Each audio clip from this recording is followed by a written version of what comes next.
विशेष लोग जो इसी क्लास में आए हो, पिछली क्लास में नहीं थे, जो ऐसे लोग अभी आए हो, जो इस क्लास में आए हो, 2 3 4, और पीछे छोटा सा हाथ भी उठा रहा है कोई, कौन है पीछे, कौन है जो छोटा सा हाथ? शुभी का? और इधर? अच्छा, यही लोग सुनाएंगे जो अभी आए हैं, यही लोग आचार्यों के बारे में और बुक्स बताएंगे जो कल बताई थी। इधर कौन था? नमनदीप, अमनदीप, कौन है? नमनदीप या अमनदीप? नमनदीप, एन ना?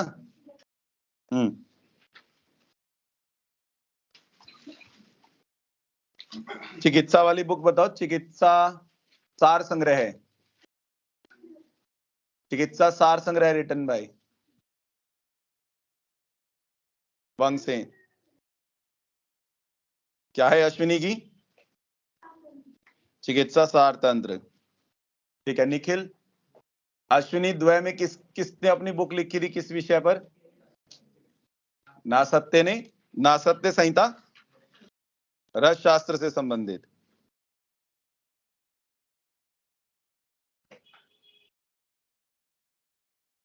कृतिका शुक्ला, ये बताओ कि चिकित्सा तत्व कौमुदी। यार ये ना बोला करो आप लोग, ये चीजें तो बहुत बेकार हैं। कल क्लास नहीं की तो क्या उसका क्या हल निकालें बताओ? ऐसे कैसे काम चलेगा? ये वाली चीजें तो छोड़ दो ना, अब आप लोग छोटे बच्चे नहीं रहे। इसका तो मेरे पास कोई इलाज ही नहीं है, आपने कल क्लास नहीं की। म्यूट करें सब लोग अपनी तरफ से।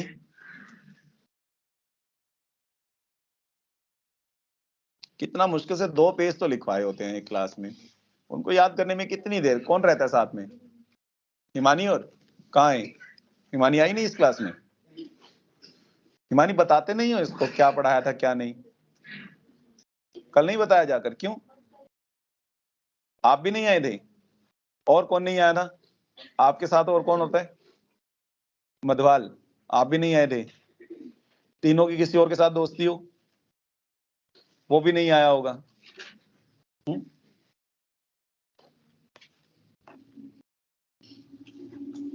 सही है। तीनों की डेट ऑफ बर्थ भी सेम है क्या? दुनिया में भी सेम टाइम पे आए थे? उसमें भी यही कहा था कि नहीं हम नहीं जा रहे, वो नहीं आई अभी। वहां तो आपकी मर्जी नहीं चली।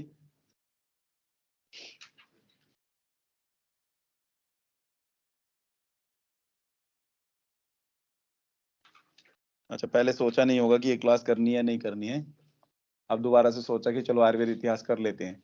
और बीच वाली ये क्लास शायद आप नहीं करते, 7 to 8 करते हो, तो कंटिन्यूशन में 5 PM से 6 PM से, मॉर्निंग ओनली 7 AM।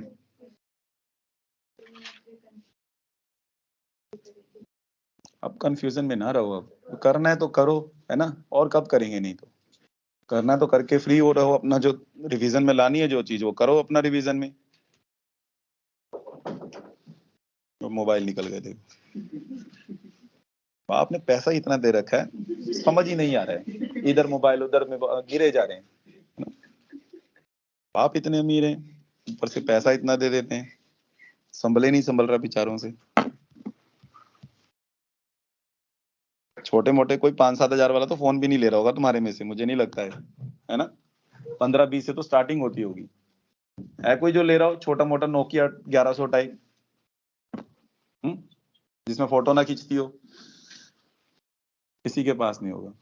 क्या मुस्कान के पास नहीं है फोन? नहीं है? है तो लैंडलाइन लेके थोड़े ना घूम रहे होंगे बेचारे। ये मेगा होगी पक्का, ये नाक वाली हंसी ना इसी की है।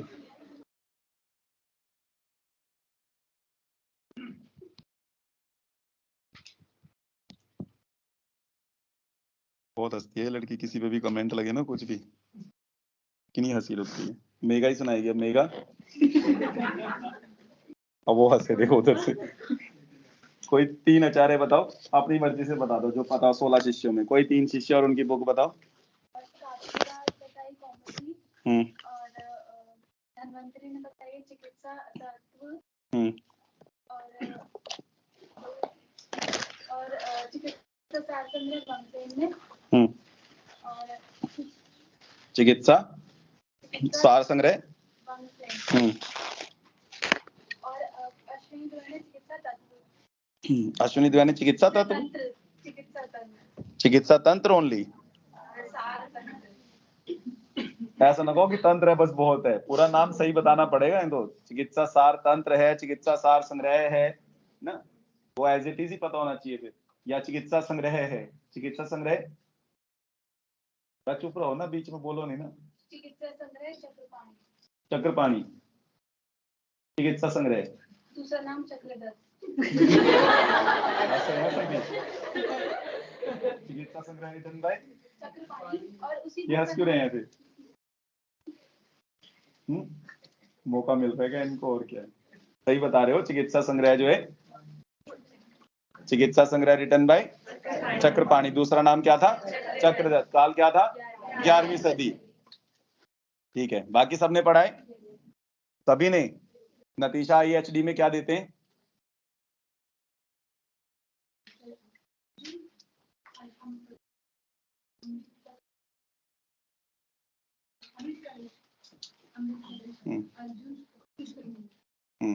और CCF में,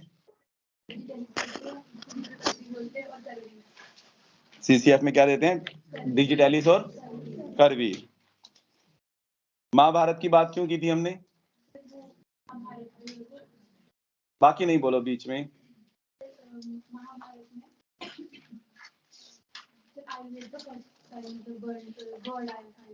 आयुर्वेद शब्द सर्वप्रथम आया था ना, और मुझे लग रहा है कि अगर यूजी में पूछ ले तो आप लोग शुरू हो जाओ। महाभारत में 5, वो भी नहीं कहोगे आप पता कैसे लिखोगे? 5 कौरव थे, 100 पांडव थे, मुझे वो भी भरोसा है आप पे। आप, मुझे लगता ही नहीं आप 5 पांडव और 100 कौरव बता दो आप, है ना।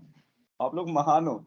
जैसे वो एक क्लिप आती है ना, तो उसमें वो बोलता है ना कि यार कोई एग्जाम्पल देता है ऐसी ऐतिहासिक, दूसरे को, एक दोस्त दूसरे को समझाने के लिए, है ना, कि हाँ, वो एक बोलता है कि अरे यार उसकी शादी जो थी वो 5 पांडवों से हुई थी, कहता अरे नहीं वो नहीं है, कुंती है उसकी जगह। दूसरा बोलता है अरे कुंती नहीं है, तीसरा और गलत बोलता है ना, चौथा कहता है हद है यार, वो सब द्रौपदी के बारे में था ना। सेम आप लोग भी हो, कंफ्यूजन में पूरा पड़े हुए ना। हाँ, ऐसे ढोल मूवी है शायद, ढोल में है, देखो मूवी पता है। चलो खैर, लौट के आते हैं हम आयुर्वेद इतिहास में। कल आपको एक हेडिंग डलवाई होगी, वेदों में आयुर्वेद। वेदों में आयुर्वेद का मतलब ये है कि हमें कुछ वेदों के बारे में पढ़ना है, जिनके बारे में मतलब जहां जहां हमें आयुर्वेद के रेफरेंसेस मिलते हैं, क्या आयुर्वेद के बारे में क्या क्या कहा गया किस किस वेद में। तो ज्यादातर तो आपको ऋग्वेद में, या मैक्सिमम आपको किस में मिलेगा? अथर्ववेद में सबसे ज्यादा, जो, क्योंकि अथर्ववेद क्या है? आयुर्वेद का मतलब आयुर्वेद जो है उसका उपवेद हो गया। किसका? अथर्ववेद का। आपको कल बताया था ना 4 वेदों के उपवेद, याद है? कौन बताएगा? पीछे विपुल बता रहे, विपुल बताओ।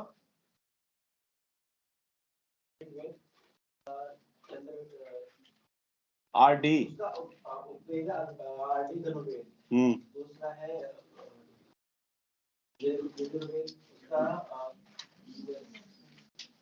बस ये RD और US याद है, ये नहीं पता D और S से है क्या। स्थापत्य, हाँ, स्थापत्य वेद। फिर थर्ड सामवेद,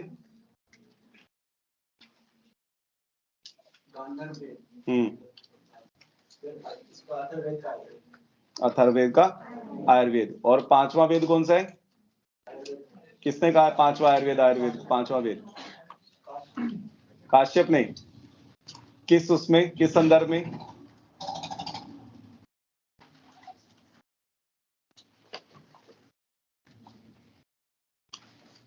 कुछ और लिखा था यहीं पर, कोई संप्रदाय के बाद बात की थी कुछ, क्या प्यारा लिखा था संप्रदाय में?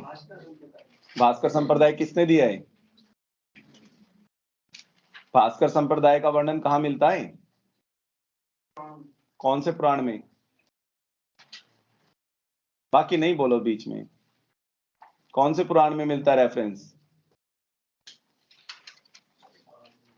अरे आयुर्वेद में बहुत सारे ऐसे नाम आएंगे जो ध्यान नहीं आएंगे, यही तो ध्यान करना है आयुर्वेद के इतिहास में, क्योंकि ऐसे ऐसे नाम है जो आप यूजी में तो सुनते ही नहीं हो, ना कोई पढ़ाता है यूजी में, हमें पता है अच्छे से यूजी में क्या लेवल रहता है, आयुर्वेद इतिहास का तो बहुत बुरा लेवल रहता है, कभी बेस नहीं बनता आप लोगों का, एकदम बेकार। आयुर्वेद इतिहास, अष्टांग हृदय और ये संस्कृत और पदार्थ तुम नाम ही मत लो मेरे सामने, पदार्थ तो आप लोगों का इतना बुरा, हे भगवान ही बचाए तुम लोगों से। जिंदगी में तुम लोग तो समीक्षा ना ही उठाना जिनको पदार्थ बिल्कुल नहीं आता है। आप लोगों को तो पदार्थ क्या है आपका, जहां जहां धुआं वहां वहां अग्नि, बस इतना पदार्थ आता है आपको, इसके अलावा कुछ नहीं पता है पदार्थ में भी, बहुत बेकार यूजी लेवल रहता है पदार्थ में। और ऐसा नहीं है, टीचर पढ़ाते भी होंगे, पता नहीं हम आपको क्यों नहीं पढ़ाया, हम लोगों को तो बड़े अच्छे से पढ़ाया, दर्शन बहुत अच्छे अच्छे से पढ़ाए थे, किस दर्शन में क्या कहा गया है एक्सप्लेन कर करके, एक एक चीज पूरा पूरा दर्शन एक एक व्यक्ति से सुना जाता था हमारे टाइम, बड़े स्ट्रिक्ट टीचर थे हमारे मंदिर मिश्रा सर करके, बड़ा बढ़िया तरीके से पढ़ाते। यूजी का ही है जो थोड़ा पीजी में फिर काम आता है अगर ढंग से पढ़ लो तो नहीं पढ़ा आपने तो फिर यहाँ दिक्कतें आती हैं, फिर आपको यहाँ ये सुनने में ब्रह्म वैवर्त पुराण आपको लगता है पता नहीं कौन सी बात हो गई। भास्कर संप्रदाय का वर्णन कहाँ है, ब्रह्म वैवर्त पुराण रिटन बाय, अरे नहीं पुराण वैवर्त पुराण की बात कर रहा हूं मैं, ब्रह्म वैवर्त पुराण रिटन बाय व्यास जी, वेद व्यास जी का नाम सुना है, उन्हीं को बादरायण वेद व्यास जी भी कह देते हैं, पूरा नाम उनका बादरायण व्यास या बादरायण वेद व्यास भी कह देते हैं। ब्रह्म वैवर्त पुराण लिख लेना पेज के ऊपर। व्यास जी जानते हैं ना कौन थे, ये धृतराष्ट्र ये सब उन्हीं के पुत्र थे, अयोनिज पुत्र होते थे उस समय पर, ये है ना उनके प्रकाश टाइप से या उन्हीं के उनसे ही पुत्र हो जाते, उनके ऋषियों का तेज इतना था, है ना। धृतराष्ट्र पांडु, पांडु भी उनके भाई थे ना धृतराष्ट्र के, और एक विदुर, ये तीनों भाई थे, ये तीनों किसके पुत्र थे, वेद व्यास जी के। यहीं से महाभारत शुरू हुई थी ना, आगे फिर राजपाट के चक्कर में जो भी धृतराष्ट्र मोह में पड़ गया, पुत्र मोह वगैरह में जो भी है ना, और पांडु रोग की उत्पत्ति कहां से हुई, पांडु से, क्योंकि ये जो तीनों थे, धृतराष्ट्र जो थे, जिस रानी को वेद व्यास जी के पास भेजा गया था वो प्रकाश सहन नहीं कर पाई थी, आंखें बंद कर ली थी, इसलिए कैसा पुत्र हुआ, अंधा धृतराष्ट्र, है ना। और फिर जब दूसरा पांडु को, दूसरी रानी को भेजा गया कि सही एक, उन्हें क्या चाहिए था, वंश चाहिए था ना अपने राज्य का, कि कोई वंश चलाने वाला सही राजा होना चाहिए, दूसरी रानी को भेजा गया तो वो भी प्रकाश सहनी कांपने लग गई प्रकाश देखकर, तो उससे कैसा कमजोर बालक उत्पन्न हुआ, जिसको आप एनीमिक टाइप मतलब जॉन्डिस वाला, जिसको क्या नाम दे दिया फिर पांडु, वहीं से पांडु रोग की उत्पत्ति हुई। आपको क्या लगता है पांडु नाम क्यों आया पांडु रोग का, है ना, इसी वजह से पांडु रोग की उत्पत्ति हुई, किस कारण से, जो राजा पांडु थे, तो फिर उनको भी राजा तो क्या ही बना सकते थे, पता था एक दिन में मृत्यु हो ही जानी उनको, जो पांडु से पीड़ित है।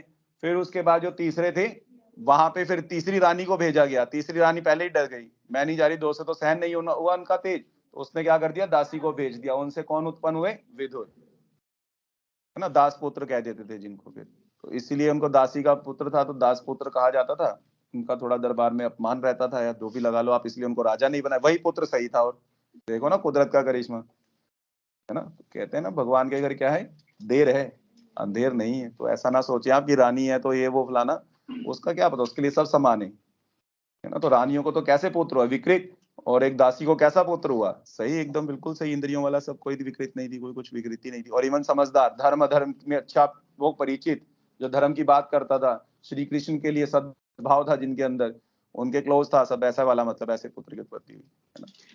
तो जब शांति दूत बन के भी गए थे श्री कृष्ण जी, किसके पास गए थे सबसे पहले, विदुर जी के पास, और किसी के पास वो रुक ही नहीं सकते थे, है ना। आचार्यों के पास वैसे रुक के उनके ऊपर अपने ऊपर उपकार चढ़ाने वाली बात थी, तो उनके यहाँ नहीं रुक सकते थे, द्रोणाचार्य भीष्म पितामह वहां नहीं, वो बड़े सम्मानीय थे उनके लिए भी, भगवान श्री कृष्ण से तो बड़े ही थे ना उम्र में, तो 300-300 400-400 साल के तो भीष्म पितामह थे, आप जानते ही होंगे, है ना। तो उनके वहां तो रुक नहीं सकते थे, उन्होंने तो जब रुकने की बात आई तो उन्होंने सोचा कि किसके पास रुके, विदुर जी के पास, तो वो वहीं रुके थे शांति दूत जब बन के गए थे, है ना। चीजें हैं, थोड़ा आपको पता होना चाहिए, बात इसलिए करते हैं क्योंकि सब ऐतिहासिक जुड़ा हुआ है कहीं ना कहीं आयुर्वेद से, है ना। वही वेदों में भी आप ऐसे ही पढ़ेंगे, तो पांडु रोग की उत्पत्ति ध्यान रखना कहां से हुई, पांडु से, है ना, वो राजा पांडु से, वहां से पांडु रोग की उत्पत्ति हुई है। तो खैर बात आज हम करेंगे वेदों में आयुर्वेद की, तो वेदों में आयुर्वेद में सबसे पहले आप लिखेंगे ऋग्वेद, हेडिंग डालेंगे फर्स्ट ऋग्वेद, हेडिंग डालेंगे ऋग्वेद। ऋग्वेद का काल लिखवाया था आपको कल, 4000 से सही है, लिख लेंगे आगे। ऋग्वेद हेडिंग डालेंगे, फर्स्ट पॉइंट लिखना। देखो इसमें रुद्र, अग्नि, वरुण, इंद्र, मरुत आदि, ऋग्वेद में रुद्र, अग्नि, वरुण, इंद्र, मरुत आदि देव भीषक कहे गए हैं। ये सब देवताओं के चिकित्सक थे। रुद्र, अग्नि, वरुण, इंद्र, मरुत आदि देव भीषक कहे गए हैं, परंतु सर्वाधिक प्रसिद्ध अश्विनी कुमार,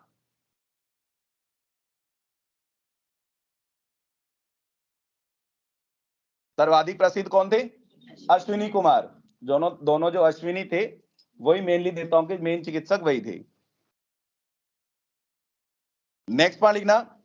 इसलिए इनको क्या कहा गया? एक टर्म लिखी थी कल आपने, देवानाम भीषजो, है ना? तो देवताओं के चिकित्सक देवानाम भीषजो। नेक्स्ट पॉइंट लिखना। फिर लिखो अश्विनी कुमारों ने अथर्वण दधीची से, ऋषि का नाम है अथर्वण दधीची से, मधु विद्या, कोई विद्या का नाम है जिसको पुराने समय में कही गई थी मधु विद्या, शहद वाला मधु, मधु विद्या कोमा प्रवर्ग विद्या कोमा कक्ष विद्या, कक्षा वाला कक्ष विद्या ग्रहण की।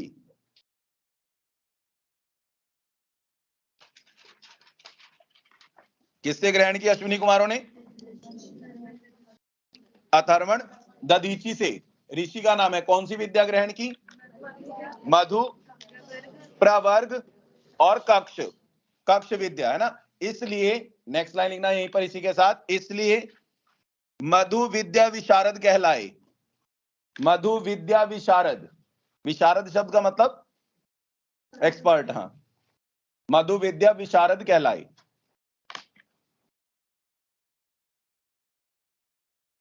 नेक्स्ट पॉइंट लिखना। फिर लिखो अश्विनी कुमारों ने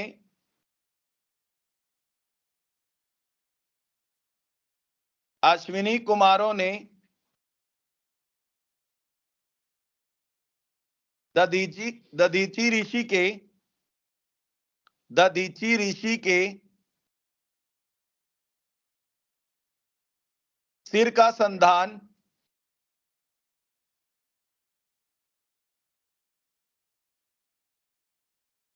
दधीची ऋषि के सिर का संधान कोमा च्यवन ऋषि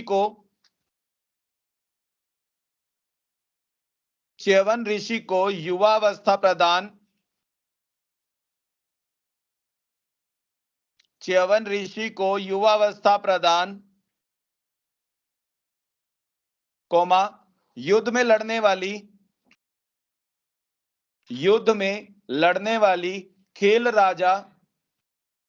खेल नामक राजा की स्त्री,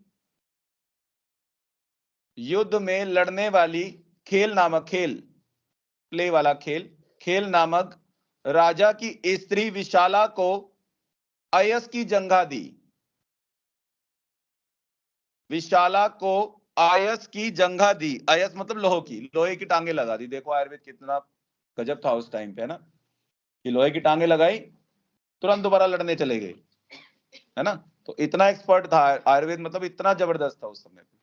होगी ना वहां की उस समय की कोई सर्जरी उनके पास, जो भी रहा होगा, जो भी सिस्टम रहा होगा, कि टांगे लगा दी लोहे की और व्यक्ति लड़ रहा है उसके बाद। चमत्कारी थे उस टाइम पे, मंत्र चिकित्सा इतनी ज्यादा श्रेष्ठ थी, है ना? तो वो भी एक आयुर्वेद था उस टाइम पे। तो ऐसा उन्होंने किया। अब देखो जैसे आपने लिखा सिर का संधान किया, आजकल होता है सिर का संधान, सिर कट जाए, कोई व्यक्ति जीवित रह रहा है, विंड पाइप कट गया एक बार, कहाँ जीवित रहेगा? ये विंड पाइप कट गया अगर एक बार, पता मैं कहाँ, मुश्किल ही कोई बच पा रहा है, बहुत ही मुश्किल है ना। और बच भी गया तो वोकल कॉर्ड्स वगैरह सो कट जाएंगी, पता नहीं बोल पाएगा नहीं बोल पाएगा, क्या कॉम्प्लिकेशन होंगी क्या नहीं, या कोई ग्लैंड्स भी हैं, थायराइड वायरॉइड, वैसे हार्मोनल इंबैलेंस हो जाएगा, उसमें सब गड़बड़ हो जाएगा, है ना? तो 100 चीजें हैं। तो पुराना समय देखो कितना गजब था उस समय पे, तो कितनी श्रेष्ठ चिकित्साएं थी उनके पास, कि सिर का संधान कर दे रहे हैं, युवावस्था प्रदान कर रहे हैं, या लोहे की जंघा तक लगा दे रहे हैं, है ना? नेक्स्ट पॉइंट लिखना। फिर उसके बाद देखो अश्विनी, ये सब ऋग्वेद में बताए गए हैं, सब चीजें मेंशन कहां है? ये ऋग्वेद में। नेक्स्ट पॉइंट लिखना अश्विनी, जो है कोमा अश्विनी एरो डाल के लिखना अंग प्रत्यारोपण, अंग प्रत्यारोपण मतलब ट्रांसप्लांटेशन है ना, अंग प्रत्यारोपण कोमा संजीवनी विद्या, संजीवनी विद्या, संजीवनी सुना होगा ना आपने रामायण में, है ना, संजीवनी विद्या कोमा पशु चिकित्सा में दक्ष थे।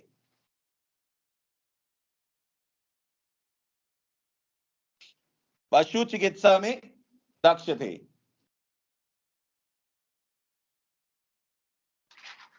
संजीवनी का नाम आपने सुना होगा, उसी के नाम पे बटी भी पढ़ते हो, संजीवनी बटी, है ना।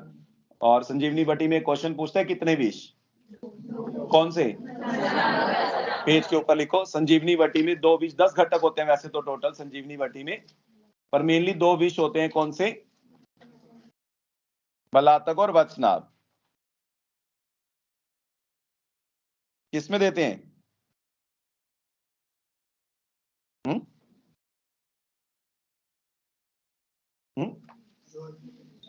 ज्वर में बस, ऐसे नहीं है, बहुत इंपॉर्टेंट क्वेश्चन आता है, ऐसे थोड़ी ना बताया होगा आपको। एक निमोनिक याद रखना है, अविसर्पज लिखो यहाँ संजीवनी बटी के लिए, एरो डाल के लिखना, वही नोट में ही संजीवनी बटी के लिए नोट में लिखना अविसर्पज, निमोनिक के लिए याद रखना है अविसर्पज। अ से याद रखना है आपको अजीर्ण, आ से याद रखेंगे अजीर्ण, अविसर्पज, तो अविसर्पज में वी से, अविसर्पज में वी से विसूचिका, विसूचिका, सर्प से सर्पदंश, सर्पदंश, ज से ज्वर, ज्वर में भी ऐसे लिख लेना सनिपातक ज्वर, मतलब 4 चीजों में प्रयोग करते हैं, 1-1, 2-2, 3-3, 4-4 वटी क्रम से, मतलब अजीर्ण में कितनी वटी देंगे, 1-1 वटी सुबह शाम। और ऐसे लिखना 1-1, विसूचिका में 2-2, सर्पदंश में 3-3 और ज्वर में 4-4। समझ में आया। तो अविसर्पज शब्द याद रखना है किसके संदर्भ में, संजीवनी बटी के संदर्भ में, ब्रैकेट में लिख लेना, वहीं पर नोट वगैरह में जैसे भी जहां भी लिखा है आपने इंपॉर्टेंट करके लिख लेना, पूछता है क्वेश्चन बहुत यही प्रयोग जो है संजीवनी बटी का। तो यहाँ पे भी संजीवनी शब्द देख रहे हो आप, संजीवनी विद्या की बात की अश्विनी के लिए, तो रामायण में सुना होगा आपने, किसके लिए जरूरत पड़ी थी संजीवनी की, कौन लाया, किसने रास्ता रोका, कालनेमी, कालनेमी का राक्षस था जिसको किसने भेजा था, रावण ने भेजा था हनुमान जी को रोकने के लिए। जो राम भक्त बन के वहां पे बैठ गया था, वो कहने लगा कि स्नान करके जाना, बड़ा टाइम है अभी, तू क्या करेगा राम के काम, राम खुद कर लेगा अपने काम, है ना। उसके भाई मेरा मूर्छित हुआ है, तू क्यों टेंशन ले रहा है, तुझे पता तो है तेरा सारा काम कौन करता है, राम करता है, तो राम अपने आप कर लेगा, तू स्नान कर, तो टेंशन ना ले। स्नान करने गए तो मगरमच्छ बन के वो काटने की सोचा उसने, ऐसा ऐसा, तो फिर छोटा था उनके पास, हनुमान जी के पास ना, बढ़िया वाला गधा, बढ़िया पेला फिर उसको, इधर आ दो। तो फिर उसके बाद फिर वो औषधि उन्हें समझ में नहीं आई। हनुमान ताकतवर आदमी को ना काफी चीजें थोड़ा सा हो जाती है, अरे छोड़ो यार कौन इतना, उन्होंने कहा कि पर्वत ही उठाओ और ले चलो, है ना, अपने आप ढूंढ लेंगे जो ढूंढना होगा। तो वैसा कालनेमी राक्षस था जिसने उनका रास्ता रोका था। नेक्स्ट देखना फिर उसके बाद, तो अश्विनी क्या थे, अंग प्रत्यारोपण, संजीवनी विद्या और पशु चिकित्सा में दक्ष थे, तो इनमें स्किलफुल थे यानी दक्ष थे। नेक्स्ट पॉइंट लिखना, लिखो इन्होंने, अश्विनियों के बारे में कहा गया, इन्होंने गौ के बंध्यत्व को दूर कर, गाय वगैरह के मतलब गौ के बंध्यत्व को दूर कर संतान व प्रभुत्व स्तन्य प्रदान किया, संतान व प्रभुत्व स्तन्य प्रदान किया, या दुग्ध प्रदान किया, स्तन्य प्रदान किया, जैसा लिखना चाहो। नेक्स्ट पॉइंट लिखना, ऋग्वेद में अश्विनी कुमार के चिकित्सा चमत्कार के अतिरिक्त, ऋग्वेद में अश्विनी कुमार के चिकित्सा चमत्कार के अतिरिक्त इंद्र के भी चिकित्सा चमत्कार दृष्टिगोचर होते हैं। ऋग्वेद में अश्विनी के चिकित्सा चमत्कार के अतिरिक्त इंद्र के भी चिकित्सा चमत्कार जो दृष्टिगोचर होते हैं या दिखाई देते हैं। इंद्र के भी चिकित्सा चमत्कार दिखाई देते हैं, जैसे फॉर एग्जाम्पल करके लिखना, लिखो कपाला का चर्म रोग, कोई ऋषि थे कपाला ऋषि, तो उनका क्या हो गया था, चर्म रोग था, उनको दूर किया, कपाला का चर्म रोग, तथा उनके पिता के खालित्य रोग का निवारण। कपाला का चर्म रोग तथा उनके पिता का खालित्य रोग का निवारण किन्होंने किया? इंद्र ने।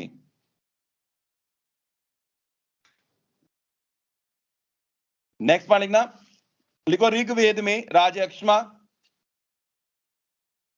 ऋग्वेद में राजयक्ष्मा ग्राही, ऋग्वेद में राजयक्ष्मा ग्राही पृष्ठ आम्य, आम्य मतलब रोग, पृष्ठ रोग यानी पृष्ठ आम्य हृदय रोग आदि का भी उल्लेख।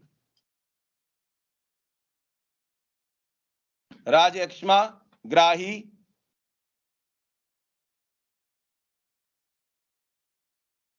पृष्ठ आम्य हृदय रोग आदि का भी उल्लेख।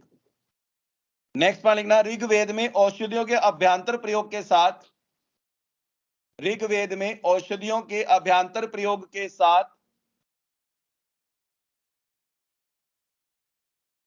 मणि धारण का भी उल्लेख, मणि धारण का भी उल्लेख, औषधियों के अभ्यंतर प्रयोग के साथ मणि धारण का भी उल्लेख।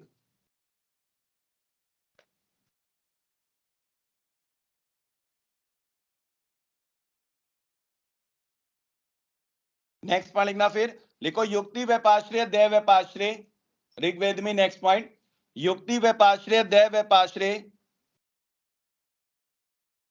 कोमा दोष प्रत्यनिक व्याधि प्रत्यनिक, युक्ति व्यपाश्रय दैव व्यपाश्रय कोमा दोष प्रत्यनिक, प्रत्यनिक मतलब अपोजिट, दोष प्रत्यनिक व्याधि प्रत्यनिक चिकित्सा का भी उल्लेख।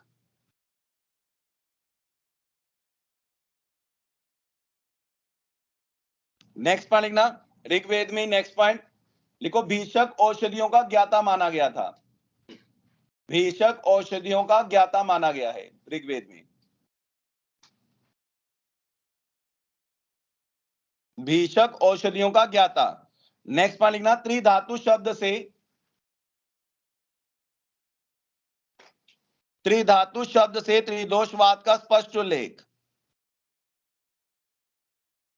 त्रिधातु शब्द से त्रिदोषवाद का, त्रिदोषवाद का स्पष्ट उल्लेख।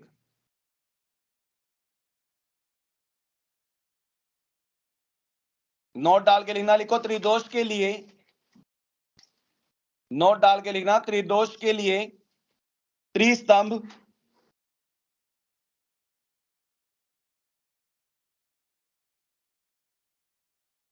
त्रिदोष के लिए त्रिस्तंभ, त्रिधातु, त्रिस्थूण भी कहा गया है। त्रिदोष के लिए त्रिस्तंभ, शरीर के तीन स्तंभ है ना, त्रयस्तंभ या त्रिस्तंभ जो भी कह लो आप, और त्रिधातु तो आप पढ़ी हो, त्रिधातु, और त्रिस्थूण। यहीं पर लिखना, काश्यप ने, नोट में नेक्स्ट पॉइंट, काश्यप ने त्रिस्थूण प्रकृति का उल्लेख, तो त्रिस्थूण प्रकृति मतलब कौन सी? वात पित्त कफ, है ना, तो त्रिस्थूण प्रकृति यानी वात पित्त कफ का उल्लेख किसने किया है? काश्यप ने।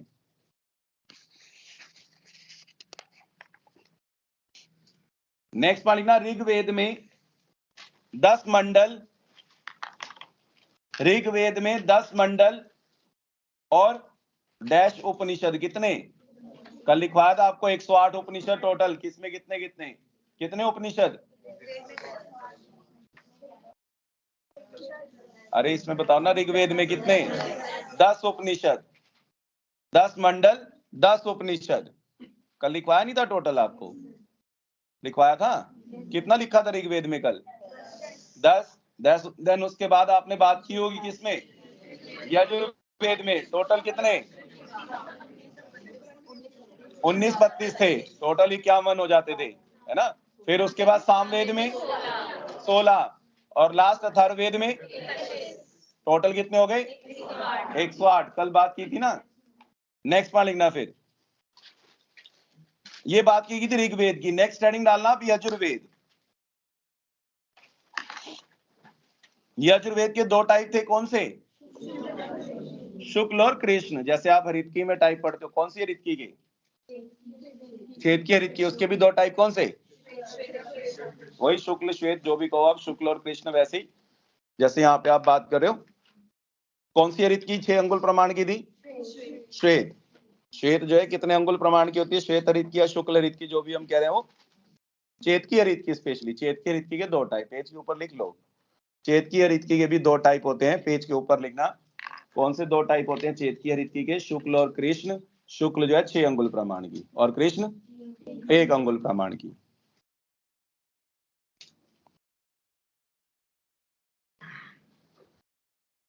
तो शुक्ल 6 कृष्ण 1, ठीक है।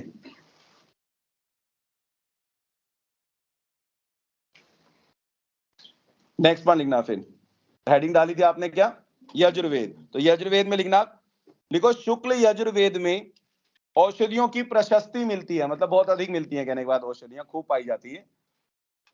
शुक्ल यजुर्वेद में औषधियों की प्रशस्ति, प्रशस्त जैसे लिखते हो आप वैसी प्रशस्ति मिलती है, मतलब बहुतायत पाई जाती है। उनके द्वारा, नेक्स्ट लाइन में लिखना, उनके द्वारा बलास, बलास मतलब कफ, बलास के ब्रैकेट में कफ लिख लेना। बलास किसके लिए आता है? कफ के लिए।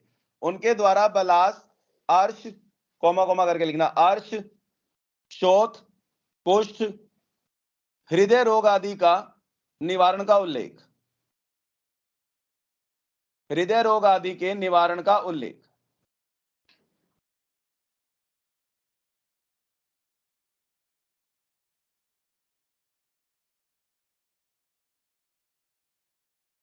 नेक्स्ट पॉइंट लिखना, दृष्टि प्राप्ति,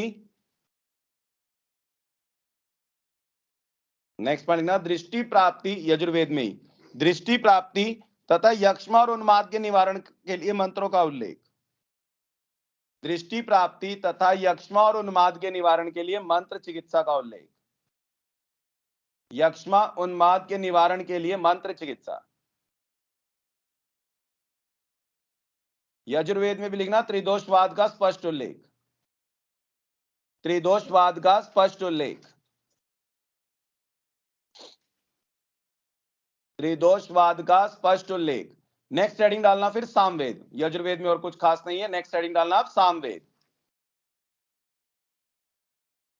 सामवेद में लिखना, कोई चिकित्सा वर्णन प्राप्त नहीं होता, सामवेद में कोई चिकित्सा वर्णन प्राप्त नहीं होता। आपसे क्वेश्चन भी ऐसे ही पूछेगा, ऐसा कौन सा वेद है जिसमें कोई चिकित्सा वर्णन प्राप्त नहीं है? तो कौन से वेद में? सामवेद में।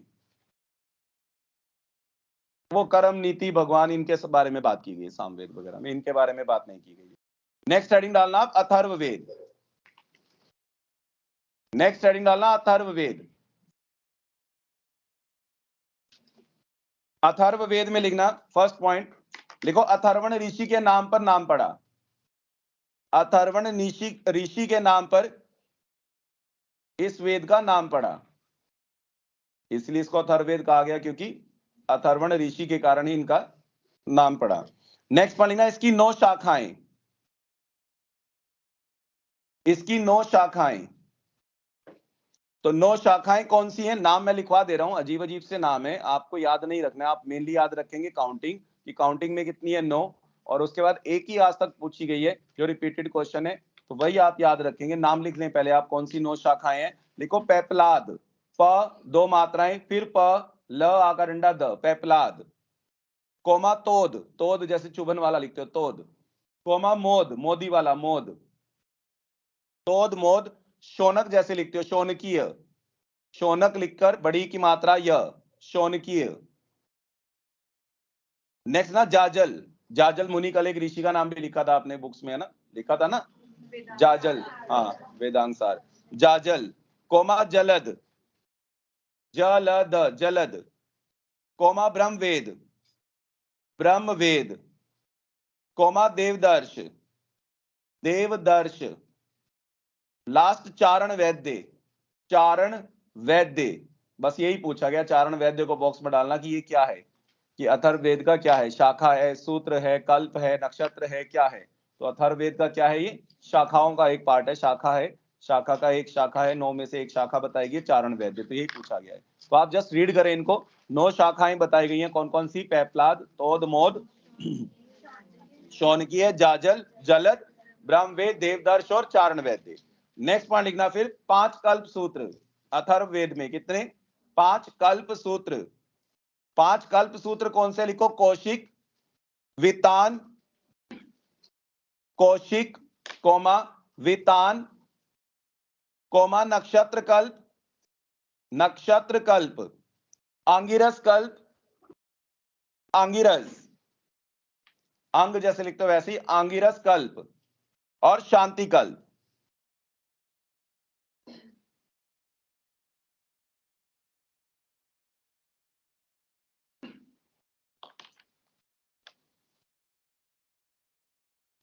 नेक्स्ट पॉइंट लिखना। फिर उसके बाद लिखो अथर्ववेद का सूत्रमय ग्रंथ,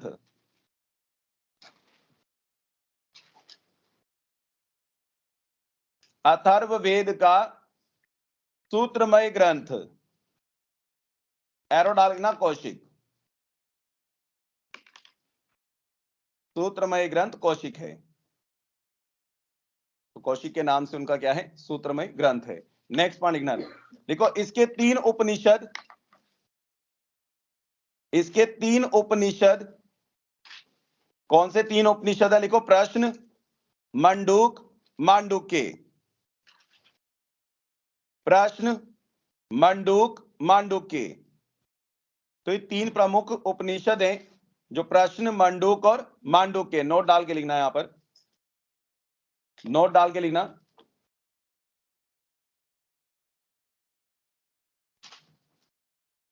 कोई है क्या, बाहर है क्या, कोई बाहर है क्या?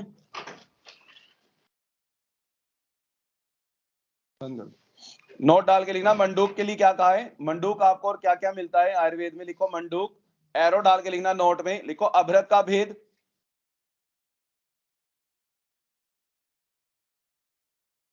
मंडूक जो है अभ्रक का भेद, कोमा पारद का दोष, पारद का दोष होता है एक मंडूक, कोमा उपनिषद, उपनिषद तो आप देख ही रहे हो यहां पर, कोमा करके लिख लेना, उपनिषद भी है। कोमा जब आप अगतंत्र वगैरह पढ़ेंगे वहां पे आप सभी के टाइप पढ़ते हो, सर्प के, इसके, चूहे के, मूषक के, तो वहां पर मंडूक भी पढ़ते हो आप। तो मंडूक कितने प्रकार के होते हैं, लिख लेना यहां पर 18 मंडूक। मूषक होते हैं 18, मंडूक कितने होते हैं 8, मंडूक लिखना 8, मूषक होते हैं 18, मूषक भी लिख ही लो साथ ही, जब आया ये गड़बड़ ना करो। मूषक मंडूक लिखने में सेम सेम से नाम नाम से। मूषक यानी चूहा, मूषक कितने प्रकार के, 18 प्रकार के, और मंडूक 8 प्रकार के। सुश्रुत में पढ़ाएंगे आपको कल्प स्थान जब पढ़ेंगे आप। तो ये मंडूक से संबंधित हो गया, मतलब आयुर्वेद में मंडूक एक उपनिषद भी है, मंडूक एक अभ्रक का भेद भी है, मंडूक जो है पारद का दोष भी है, और मंडूक जो है संख्या में अगर बात करें वहां पर अगतंत्र में तो कितने होते हैं, 8 होते हैं। नेक्स्ट पॉइंट लिखना नोट से अलग, क्या लिखा था पॉइंट, अभी यही लिखा था ना, 3 जो है प्रश्न, मंडूक और मांडुक्य है ना, 3 उपनिषद हो गए। नोट से अलग। नेक्स्ट पॉइंट लिखना, लिखो अथर्ववेद में 20 कांड, कांड मतलब अध्याय टाइप है ना, तो 20 कांड, 730 सूक्त, 730 सूक्त, स उ की मात्रा आधा क त, 289 औषधियां, 289 औषधियां,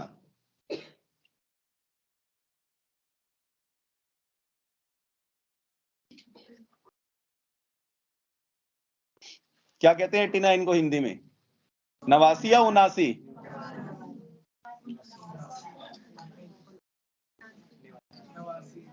हे भगवान, देख लो हालत, देख लो तुम लोग अपनी, 89 नहीं पता है क्या कहते हैं हिंदी में।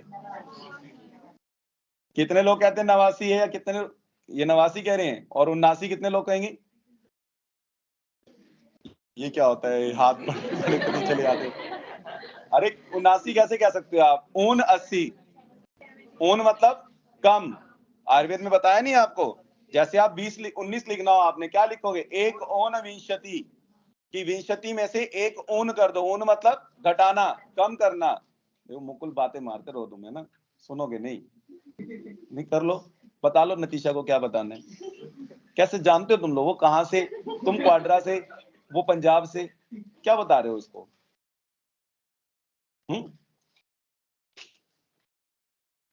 बताओ बताओ क्या बता रहे थे, 69,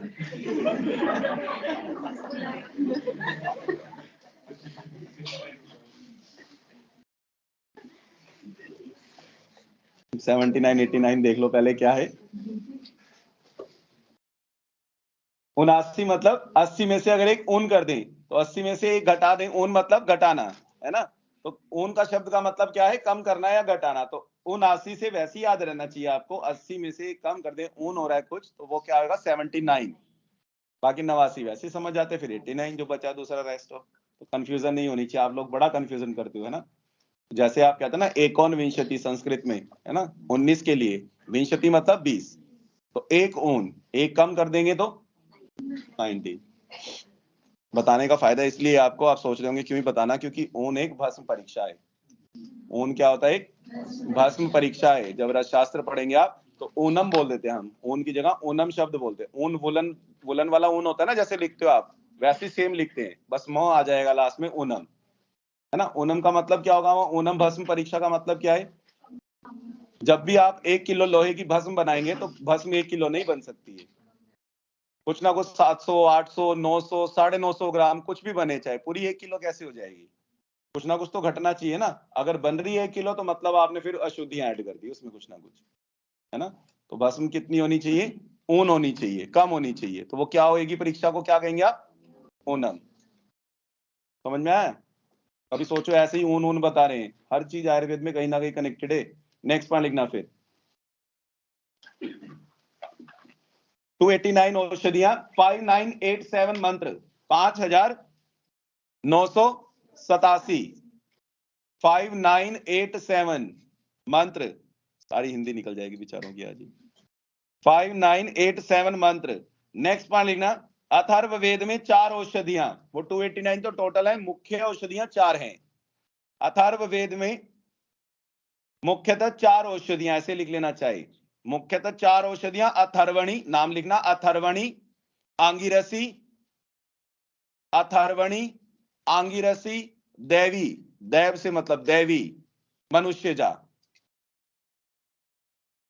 मनुष्य लिख के ज आकर अंडा, मनुष्यजा। अथर्वणी, आंगिरसी, देवी और मनुष्यजा। नेक्स्ट पॉइंट लिखना, अथर्वा और प्रतिषेध, भेषज के पर्याय। अथर्वा और प्रतिषेध, एरो डाल के लिखना, भेषज के पर्याय।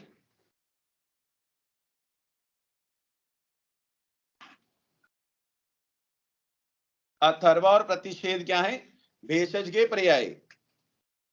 नेक्स्ट पॉइंट लिखना, वात के 5 प्रकारों का नाम। अथर्ववेद में सर्वप्रथम क्या, वात के 5 प्रकारों का नाम। ये तो वेदों की बात हो रही है, अगर हम संहिताओं में बात करें, नोट डाल के लिखना, यहां पर नोट डाल के लिखना, लिखो वात के 5 भेद गिवन बाय चरक, पित्त के 5 भेद गिवन बाय सुश्रुत, और कफ के 5 भेद गिवन बाय वाग्भट। तो सीक्वेंस में याद रखना है, वात पित्त कफ 5 भेद जो है, चरक सुश्रुत वाग्भट। ऐसा नहीं है कि सुश्रुत में वात के 5 भेद नहीं पता है, मेंशन नहीं है, लेकिन एक्सप्लेनेशन नहीं है। एक्सप्लेनेशन किसकी मिलती है, पित्त के 5 भेदों की। वात के 5 भेदों की उससे पहले चरक नहीं करती थी। तो चरक में वात के 5 भेद, वो वायु पढ़े है ना आपने सारी, प्राणदान, समान, व्यान, अपान वगैरह, है ना। और पित्त वाली पर सुश्रुत ने एक्सप्लेन की है अच्छे से, जहां आप वो पढ़ते हो सूत्र पूरे सभी पाचक पित्त वगैरह सभी के बारे में उसने जो बताया, आलोचक पित्त, भ्राजक पित्त, जितने भी पित्त है ना। और वाग्भट ने कफ, कफ के 5 भेदों का उल्लेख, है ना। नेक्स्ट पॉइंट लिखना फिर, सर्वप्रथम लिख लेना इसमें आगे कि सर्वप्रथम, ऐसे तो वाग्भट में भी मिलेंगे आपको वात पित्त के 5 भेद, लेकिन सर्वप्रथम जो है चरक ने वात के 5 भेद, सुश्रुत ने पित्त के सर्वप्रथम 5 भेद, और वाग्भट ने कफ के सर्वप्रथम 5 भेद। नेक्स्ट पॉइंट लिखना फिर, लिखो वात के लिए मातृश्वा शब्द का उल्लेख। वात के लिए मातृश्वा, म आकर अंडा त, र छोटी की मात्रा, रिश्वा, रिश्वत जैसे लिखते हो रिश्वा, मातृश्वा लिख पाएंगे ना, मात प्लस रिश्वत जैसे लिखते हो वैसे ही मातृश्वा शब्द इकट्ठा करके लिखना, मातृश्वा किसके लिए, वात के लिए। ब्रैकेट में लिखना आल्सो सुश्रुत, सुश्रुत संहिता में भी मिलता है, लेकिन पहले वेद में बात हो रही है तो अथर्ववेद में मिलता है पहले। नेक्स्ट पॉइंट लिखना, लिखो वातज विकारों के लिए वातीकृत या वातिकार शब्द। वातज विकारों के लिए वातीकृत यानी वात के द्वारा उत्पन्न, वातीकृत या वातिकार, वो आकर अंडा त छोटी की मात्रा, वातिकार शब्द। नेक्स्ट पॉइंट लिखना, पिपली को वातीकृत भेषजी कहा है। पिपली को वातीकृत भेषजी। विषाणिका को, विषाणिका औषधि है, विषाणिका को वातीकृत नाशिनी कहा गया है। विषाणिका वातीकृत नाशिनी, वातीकृत नाशिनी। पित्त के लिए सूक्ष्म, जैसे शुष्क लिखते हो, श शलगम वाला, उ की मात्रा आधा षटकोण वाला श म, सूक्ष्म, कोमा मायु, म आकरंडा, य उ की मात्रा, जैसे आयु लिखते हो, म शब्द आ जाएगा मायु। पित्त के लिए सूक्ष्म और मायु शब्द का उल्लेख। नेक्स्ट पॉइंट लिखना, शरीरस्थ अग्नि को, अथर्ववेद में ही शरीरस्थ अग्नि को एरो डाल के लिखना वैश्वानर। शरीरस्थ अग्नि को क्या कहा है? वैश्वानर, कोमा विशंभर आदि शब्दों से उल्लेख।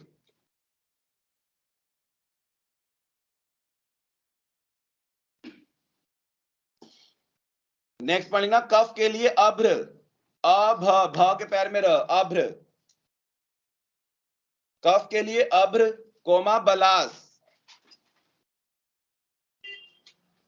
श्लेष्मा, जैसे श्लेष्मा लिखते हो वैसे ही श्लेष्मा, श्रेष्ठ लिखते हो ना, श्रम वाला, एक ही मात्रा, षटकोण वाला श आधा, म आकरंडा, श्लेष्मा। नेक्स्ट पॉइंट लिखना, ब्रीही और यव कफ शामक कहे गए हैं। हालांकि ब्रीही होते नहीं है कफ शामक, आप संहिताओं में ऐसा नहीं पढ़ते हैं, है ना, मधुर मधुर रस प्रधान होते हैं वैसे तो चावल वगैरह जो है ना, लेकिन अथर्ववेद में ब्रीही और यव क्या कहे गए हैं? वो में भी उन्होंने ऐसा कहा होगा, पकाने के बाद लघु हो जाते हैं, पानी में पकाते हैं ना चावलों को, में भी उनका कहने का ये कारण होगा कि पकाने पर खाने के समय पे क्या हो जाए, कच्चा चावल आप खाएंगे तो क्या है, वो प्रॉपर मधुर रस होगा तब पड़ाएगा बढ़िया वाला, लेकिन पकाने पर क्या हो जाते हैं, लघु हो जाते हैं, है ना। तो फिर आप कह सकते हो कि वातकारी हो जाए, वात बढ़ाने वाले हो जाते हैं फिर चावल। आप कहते हो ना आर्थराइटिस में चावल नहीं खाने, कहते हो नहीं कहते हो? आर्थराइटिस में क्या नहीं खाना होता? चावल, ये आलू वगैरह ये सब मना करते हो ना, कि ज्यादा प्रोटीन स्टार्च वाली चीज या ये सब नहीं खाना है ना, तो वैसी चीजें मना करते हो आप, प्रोटीन वाली डाइट वगैरह। वैसे ही आप ध्यान रखें, चावल चुवल भी मना करते हैं, लेकिन पकाने पर वो क्या हो जा रहे हैं, लघु हो जा रहे हैं। तो लेकिन अब आप लोग अलग तरीके से पकाते हो, अब नहीं आप खा सकते, पहले खा सकते थे, क्योंकि पहले हम मंड के उसमें बनाते थे खूब, मतलब 15-20 गुना पानी डाल के पकाते थे, और उसमें से फिर मांड निकाल लेते थे, पानी निकाल लेते थे, बीच में वो चावल बचता ही नहीं था, उसमें कुछ सत्व तो बचा ही नहीं, खाली हल्के चावल खाओ, आधे घंटे 2 घंटे में भूख लग जाती थी उसमें। अब जो हम क्या करते हैं, अब तो चावल गेरा, पानी गेरा, जीरा वेगा, नमक सब डाला, कुकर में 2 सीटी लगाई, चावल पक गए, पानी अंदर के अंदर, ये सब कुछ उसमें, वो गुरु था तो एज इट इज है, आपने कुछ नितारा थोड़ी ना, नितार के कुछ निकाला थोड़ी ना, ऐसे ही तो बनाते हो चावल, ऐसे ही बनाते हो, या मंड उतार के भी बनाते हो? बनाते हैं किसी घर? पीच बोलते हैं कई लोग उसको, पीच, मंड, व्हाइट सा थिक सा पानी हो जाता है ऊपर, देखा है? चावलों को धोने पे भी व्हाइटिश आ जाता है, तो वो और गाढ़ा हो जाएगा पकाने पे तो पूरा, है ना। तो वो निकाल के अगर आप चावल का यूज करें तो कोई दिक्कत नहीं है। फिर आप जैसे आर्थराइटिस हो ना, किसी को बहुत मन हो रहा है चावल खाने का, तब भी आप कभी कभार ही दें, क्योंकि लघुता कम हो जा रही है ना, मतलब लघुता थोड़ी आ जा रही है, पर ऐसा नहीं कि गुरुता बिल्कुल कम हो जाएगी, मधुर रस बिल्कुल हट जाएगा, तो आर्थराइटिस में फिर भी प्रॉब्लम कर सकता है। तो आपको फिर भी खाना ही हो तो आप थोड़ा वो वाला कंज्यूम कर सकते हैं, जब बहुत ही मन पे इंद्रियों पर ना कंट्रोल हो रहा हो। दूसरा चावल तो आप ना ही खिलाएं तो अच्छा है ना। चावल, चाय, आलू, कड़ी, लस्सी, दही वगैरह आर्थराइटिस, आम वात वगैरह में जो भी चीजें आम बढ़ाती हूँ, वात बढ़ाती हूँ, दोनों चीज, और मेनली तो आम बढ़ाती हूँ, आम वाली तो आपको, क्योंकि आम वात में मेन चिकित्सा क्या है, लंघन, कटु, उष्ण वगैरह, ये सब चीजें आपको देनी है सबसे पहले आपको उसकी, चाहे कटु बात ही क्यों ना बढ़ा दे, है ना, कोई दिक्कत नहीं है। क्या हो गया, हंसते रहते हो, पागल हो हैं? आम बात चुटकुला लगता है, मजा आता है क्या? आम बात सुन के गुदगुदी हुई, क्या हुआ, क्यों हंसते रहते हो बताओ? अक्षमादटस्नम कर देते हो, अक्षमादटस्नम अपस्मराय कल्पते, अपस्मारी, मम्मी कलह कलहशीला थी, गर्भघात कर भाव में क्या कहा गया है, जिनकी मम्मियां क्या करती हैं, कल ही कलहशील हो, मतलब हर टाइम लड़ाई झगड़े में, पड़ोसनों के साथ बाल बूल पाड़ रही हूं उनकी, ऐसी मम्मियां थी आपकी? वही तो अपस्मारी बालक उत्पन्न करेंगी। नहीं, बताओ, और हंसो, अपनी मम्मी को करवाओ, मेरे को क्या है, मेरे को नहीं कहना ऐसा क्यों कह रहे हैं। तो आप लक्षण ऐसे दे रहे हैं ना, है ना, दोनों लोग मिलके। मैं नहीं हंस रही उस टाइम, अब हंस रही हूँ।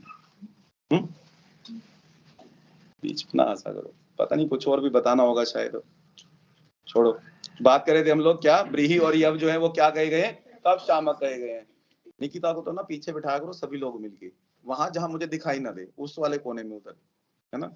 बहुत डिस्टर्ब करते हो, बहुत ज्यादा डिस्टर्ब, बहुत हंसाते हो ना इनको, बहुत डिस्टर्ब करते हो साथ में इनको। ये किसी दिन बेचारे पेट पिटा जाएंगे मेरे से तुम्हारे चक्कर में। तुम्हारा तो देह भी ठीक ठाक, तुम्हारा कुछ बिगड़ना नहीं, ये बेचारे वही नरमुंड से, इनका तुम वही विचारों का तिया पांचा करवा दोगी, क्या फायदा। कनक के साथ वही घुन पिस जाएगा बिना बात, ये वही गाली वाली खा लेंगे एक दो। हमारी देह सहन कर सकती है, इनकी देह नहीं, बेचारे चलते तो देह से बाहर निकले होते हैं, क्या इनसे वो करवाने पे लगे हुए। इसको कुमार प्रवृत्ति की है ना। आपको मैं रोज टोकता हूँ, मानते ही नहीं हो, नहीं, फिर भी नहीं मानते हो, बहुत डिस्टर्बेंस क्रिएट करते। आप वेट कर रहे हो जिस दिन मेरा लेवल बढ़ा है, मैं सच में बढ़िया वाला गिराते ना यहाँ से खोल के दरवाजा।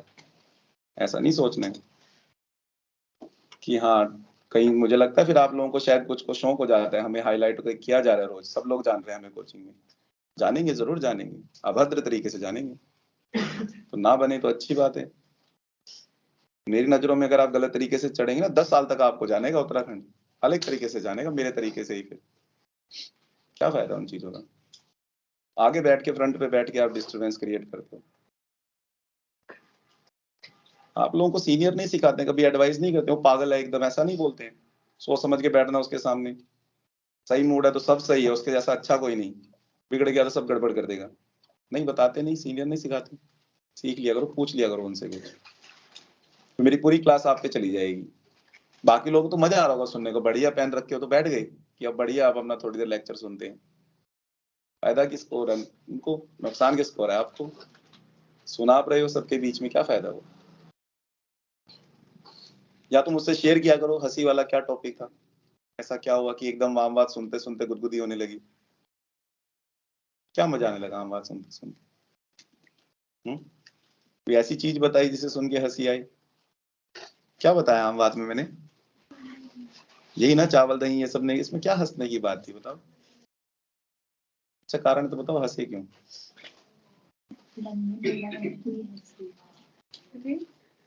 नहीं लंघन बोला तो ये हंस पड़ी,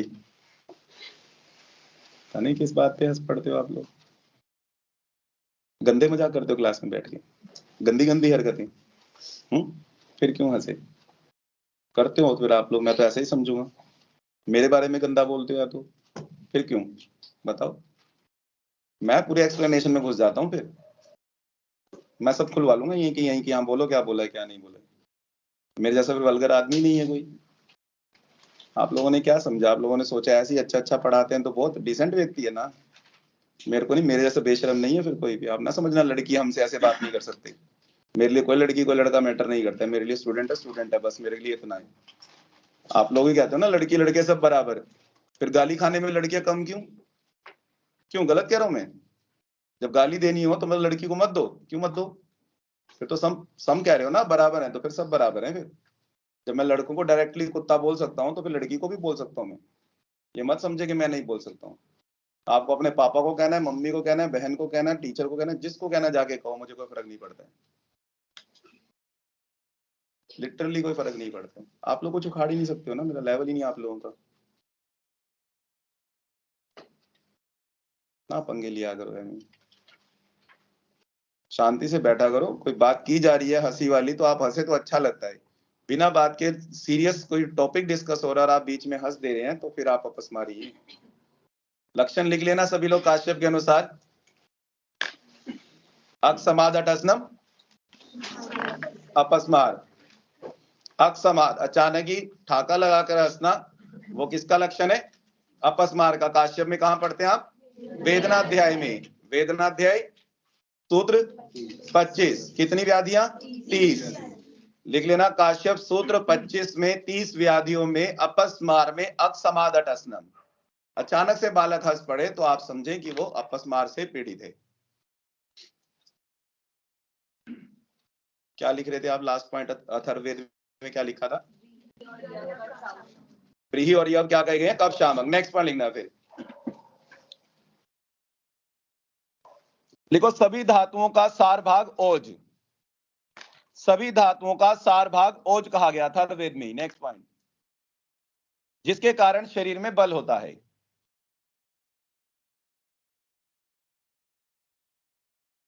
सभी धातुओं का सार भाग ओज, जिसके कारण शरीर में बल होता है।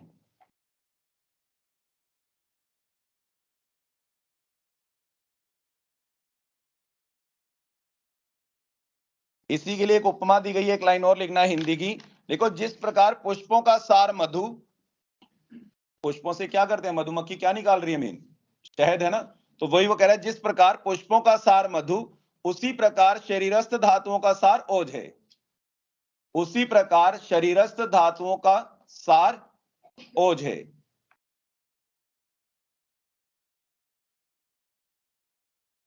नेक्स्ट पॉइंट लिखना, अथर्ववेद में लिखो, हृदय को पुंडरीक आकार।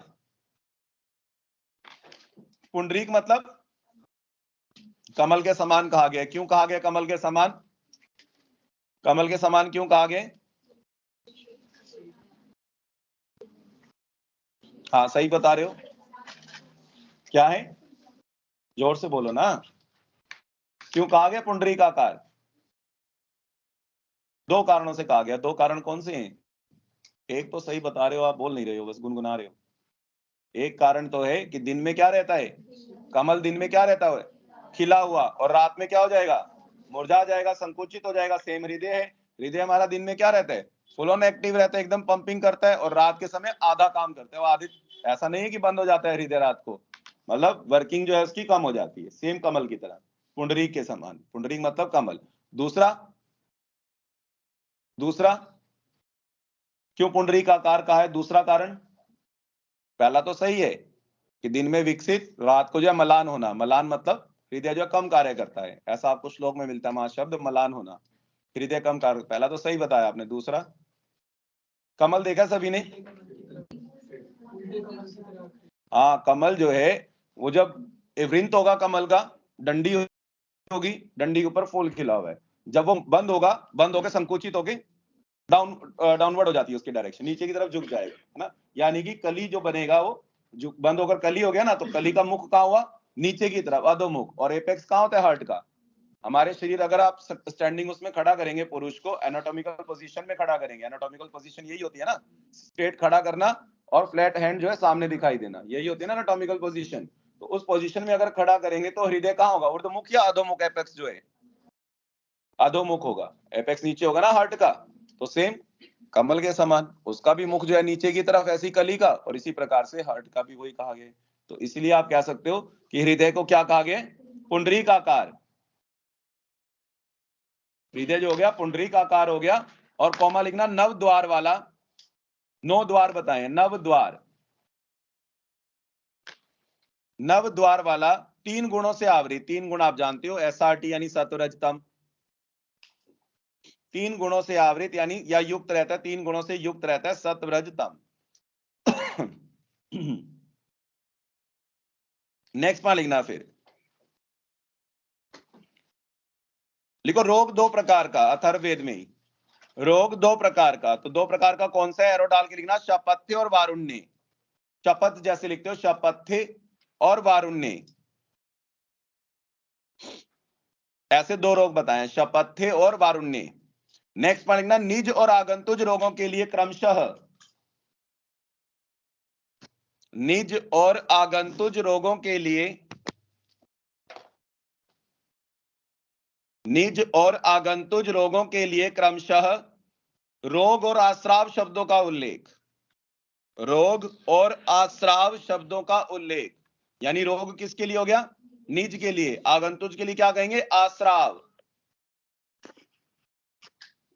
आगंतुज के लिए आश्राव शब्दों का उल्लेख। नेक्स्ट पॉइंट लिखना, तकमा शब्द से विषम ज्वर का वर्णन।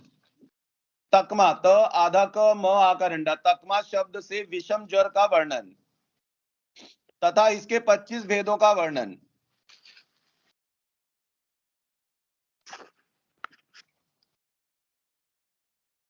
तथा इसके 25 भेदों का उल्लेख।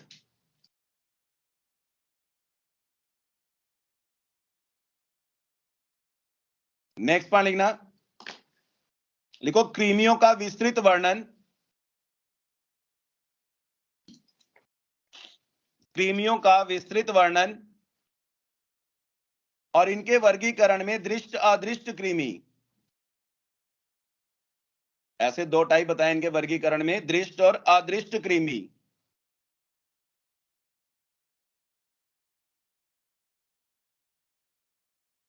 नेक्स्ट पॉइंट लिखना, बालकों में विशेष रूप से कृमि रोग का उल्लेख,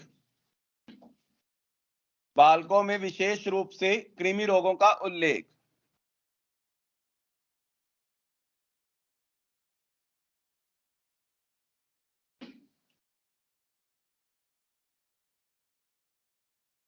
नेक्स्ट पॉइंट लिखना, सूर्य को कृमिघन,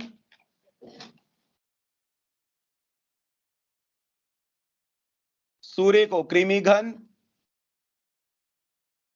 अग्नि को कृमिघन और रक्षोघन दोनों माना है। अग्नि को कृमिघन रक्षोघन दोनों माना है।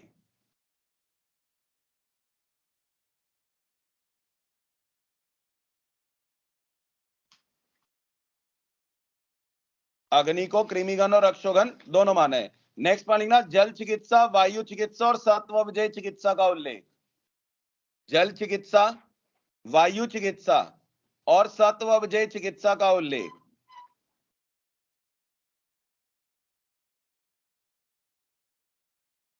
जल चिकित्सा, वायु चिकित्सा और सत्वजय चिकित्सा का उल्लेख।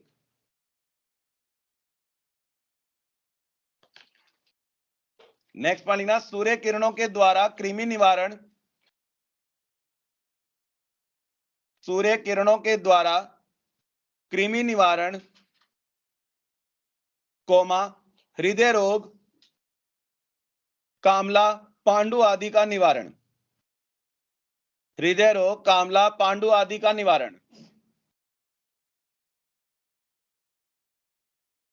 नेक्स्ट पॉइंट लिखना, स्थावर व जांगम विषयों का विस्तृत वर्णन, स्थावर व जांगम विषयों का विस्तृत वर्णन।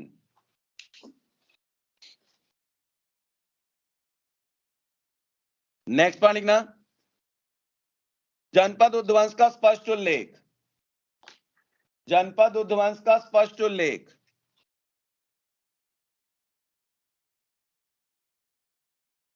नेक्स्ट पॉइंट, वाजीकरण द्रव्यों का स्पष्ट उल्लेख,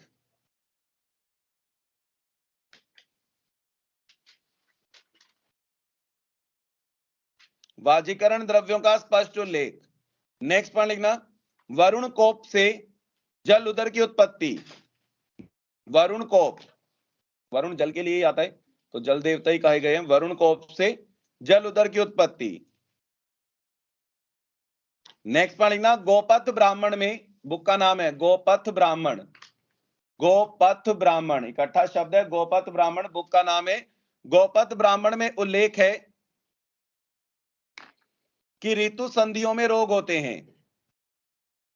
गोपथ ब्राह्मण में क्या कहा गया है कि ऋतु संधियों में रोग होते हैं, तो ऋतु संधियों में ही यज्ञ कराने का उल्लेख। तो यज्ञ वगैरह कब कराएं फिर? ऋतु संधियों में ही। आजकल भी तो हम यही कहते हैं ना, सीजन चेंज हो रहा है, मतलब क्या है, ऋतु संधि। आप जानते हो ऋतु संधि कितने दिन की? 14 दिन की, 7 दिन जाने वाली ऋतु के और 7 दिन आने वाली ऋतु के, तो वो ऋतु संधि की बात की है। नोट डाल के लिख लेना, ऋतु संधि बाय संग्रह और हृदय दोनों ने वर्णन किया है। ऋतु संधि, संग्रह और हृदय 14 डेज, 14 दिन की। नोट में एक और पॉइंट लेना, यम दंष्ट्रा काल, यम दंष्ट्रा काल 16 दिन का, यम दंष्ट्रा काल 16 दिन का। उसमें लिखना कार्तिक के अंतिमाट और अगहन के प्रारंभिक आठ, कार्तिक मास के अंतिम 8 दिन और अगहन के प्रारंभिक 8 दिन, वो क्या कहलाएगा?